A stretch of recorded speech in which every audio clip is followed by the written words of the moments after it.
Hello, I'm Father Czerny, a Canadian Jesuit, and I work in the new Migrants and Refugees Section in the Holy See. It's part of a new department for promoting integral human development.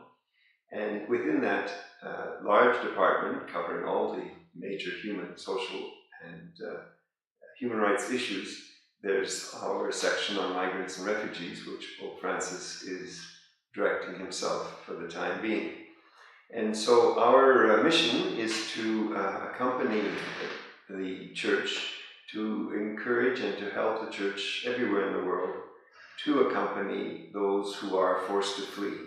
That's people who are leaving their homes, people who are in transit, going through different countries, people who are arriving and are seeking asylum and settlement, and finally people who are returning to their original country, which is itself a whole other drama of the migratory cycle. And so our work is to help the Church, and in so many places in the world, the Church is already accompanying people on the move.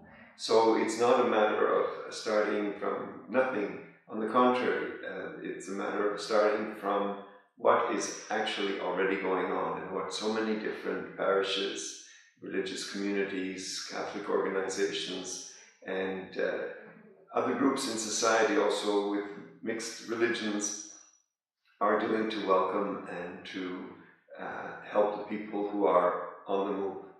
It's interesting to know that 1 in 7 of us on the planet is living in a country other than the country of their birth. So human migration, human movement is not an exception, it's not an unusual thing. Most people move safely and securely, but there's an important percentage who are on the move through coercion. They didn't freely choose to leave, and they don't have the necessary documentation or procedures in order to move freely and safely. And so these are the people who are seeking asylum. These are the people who get caught in the migratory complications. And so our mission, as spelled out so well by the Holy Father, is to encourage everyone in the Church, outside the Church, to respond. There are 4 things that the Holy Father asks us to do. And just think of any vulnerable people on the move that you know of, and you'll see right away how these 4 actions really apply. The Holy Father says we should welcome them, we should protect them, promote them, and integrate them. And if you think of it, that really does cover the full range of needs, from welcome and protection through human promotion, which is what we really are trying to do for everyone around us. Everyone wants human promotion. And finally, integration, because no one wants to be the outsider, the outcast, or the marginalized. Now, one of the issues that is causing people to flee is climate change. And while persecution and human rights violations are recognized as reasons why people can seek asylum, for now, climate change is not an internationally recognized reason to achieve refugee status. So climate migrants or climate refugees are a kind of new category of vulnerable people, and our world, which is beginning hopefully to learn how to deal with climate change, is also going to have to learn to deal with climate refugees or climate migrants. And one idea is that climate migrants and refugees should have access to countries in proportion to how much those countries are actually contributing to climate change. So the more a country is polluting, the more climate refugees it should accept. This might be a very just and a very healthy way for the whole world to adjust to the problem of climate change, and to also take up the responsibilities that we have for the lifestyle that we live, the choices we make, the goods that we consume, the level of natural resources that we are using up, that we also help out the people who are then displaced because of our choices.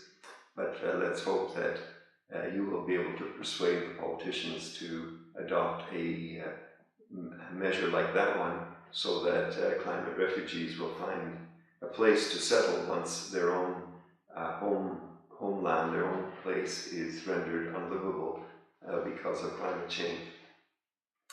Finally, I know that we are on the eve of the Holy Father's visit to Ireland, and I hope very much that everyone will experience his charism, his vision, his deep love for our Lord, his commitment to preaching the gospel, and in a special way that he will encourage everyone here in Ireland, those who are welcoming him here, to find how to live their faith under the challenging new circumstances which a country like Ireland finds itself in, having been known famously as a Catholic country not long ago, and now also secularized and subject to many other forces, that the Church in Ireland will respond to the challenges and grow and continue to be the living presence of Christ in this land,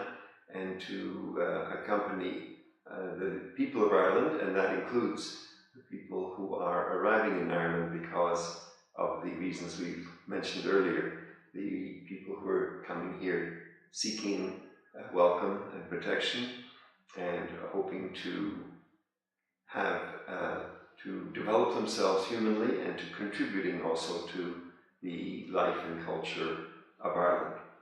So thank you for listening, and God bless you.